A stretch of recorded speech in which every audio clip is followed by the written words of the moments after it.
इसीलिए भी अम्मा हजरत महल ने इस मुल्क के लिए कुर्बानी दी कि उनकी बेटी जिसका नाम बिल्किस बानो है उसको इज्जत लूटने वालों को छोड़ दिया जाएगा। कौन है बिल्किस बानो? 2002 में बिल्किस बानो को गुजरात के उस प्रोग्राम में, जेनोसाइड में, बिल्किस बानो को उसके पड़ोसियों ने उसकी इज्जत लूटी। वो बिल्किस बानो जो पड़ोसियों को चचा कहती थी, उन चचाओं ने बिल्किस बानो की इज्जत लूटी। वो बिल्किस बानो जिसके हाथ में चूड़ियां थी, उसने उसकी इज्जत लूटने वालों की दुकान से उस वक्त चूड़ियां पहनी हुई थी, उसने उसकी बिल्किस बानो की इज्जत लूटी। बिल्किस बानो हामिला थी जब उसकी इज्जत लूटी गई। बिल्किस बानो की 3 साल की बच्ची थी जिसको उसकी सामने उस 3 साल के बच्ची को लेकर उसके सर को पत्थर से मारकर कत्ल कर दिया गया। उसके बाद बारी बारी से जालिमों ने बिल्किस बानो के इस्मत रेजी की। बिल्किस बानो के सामने उसकी मां को और 4 रिश्तेदारों की इज्जत लूट कर उनका कत्ल कर दिया गया। बिल्किस बानो बरहाना हो चुकी थी, कपड़ों का टुकड़ा लेकर आदिवासी भाइयों बहनों के पास भागते छुपते फिरी, वो कपड़ा दिए। बिल्किस बानो के शौहर ने अपनी बीवी को हिम्मत दिलाई। मैं सलाम करता हूं बिल्किस बानो के शौहर को। अल्लाह मुसलमान शौहरों को बिल्किस बानो के शौहर से हौसला हासिल करो।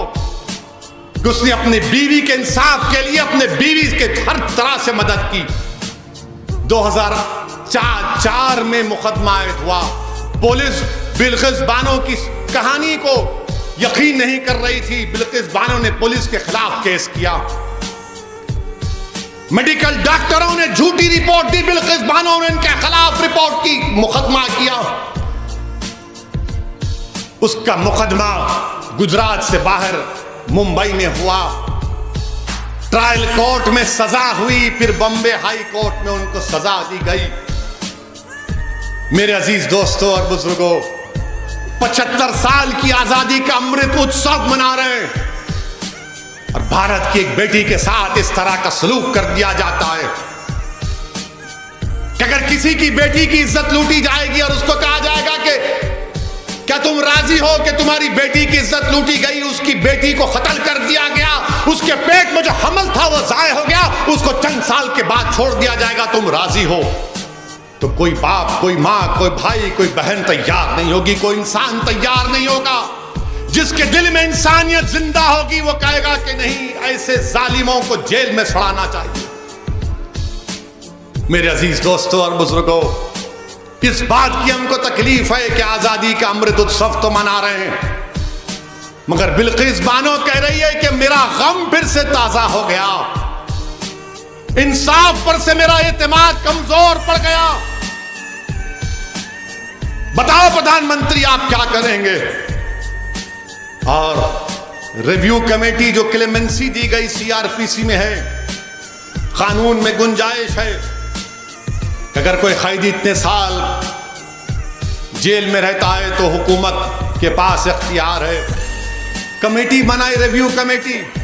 रिव्यू कमेटी में कौन है? भाजपा के 5 लोग, 2 एमएलए उसमें, और एक साहब तो गोधरा के ट्रेन के उस वाक़े में प्रोसिक्यूशन के विटनेस थे, वो मौजूद। जो ट्रायल कोर्ट का जज की भी राय लेना पड़ता, उसने कहा कि नहीं छोड़ना चाहिए इन लोगों को जिन्होंने बिल्किस बानो की इज्जत लूटी, उसकी मां की इज्जत लूटकर 4 खवातीन को मार दिया, उसकी बेटी को मार दिया। ट्रायल कोर्ट के जज ने कहा कि नहीं छोड़ना चाहिए। आजादी का अमृत उत्सव मना रहे हैं। देश की 50% आजादी से क्या पैगाम देश दे रहा है? थोड़ी देर के लिए भूल जाओ कि वो मुसलमान थी, थोड़ी देर के लिए समझो कि वो हिंदू थी, वो ईसाई थी, सिख थी, वो इंसान थी। हम हिंदू मुसलमान के चक्कर में एक बच्ची से जो उसकी इज्जत के तार तार को तोड़ दिया गया, आज भारत में कोई आवाज नहीं उठाता। कहां गया वो जज्बा, वो रोड पर आना, वो एहतजाज करना? कुछ नहीं। क्यों? क्या उसका नाम बिल्किस है बोलकर? याद रखो, आज बिल्किस से हुआ, कल किसी और से खुदा ना खास्ता ना हो जाए। और वो क्या कहती है एमएलएज?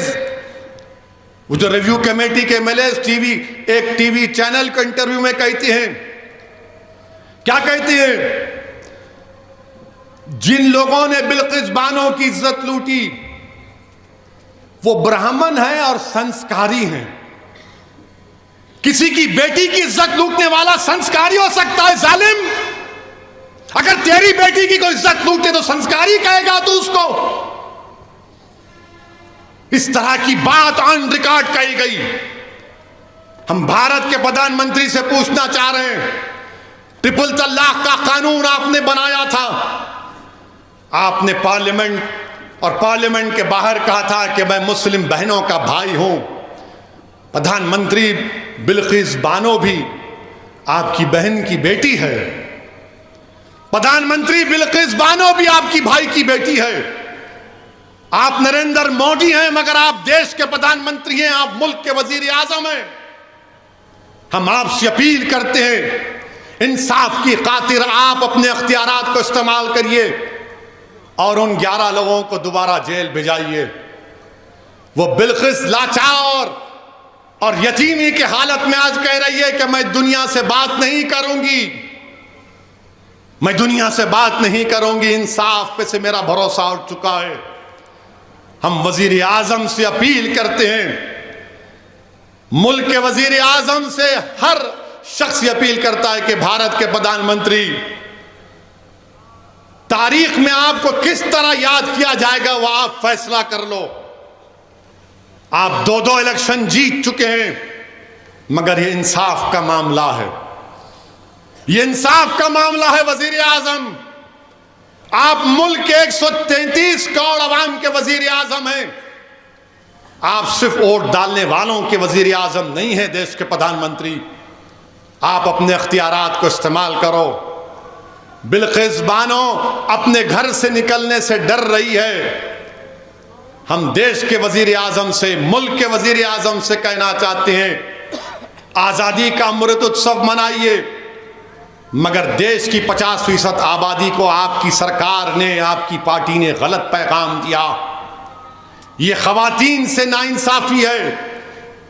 जो इंसाफ को पसंद करते हैं वो मायूस हो चुके हैं। जो बाप अपनी बेटी के वास्ते परेशान है वो देखकर बोल रहा है कि मेरी बेटी का क्या होगा।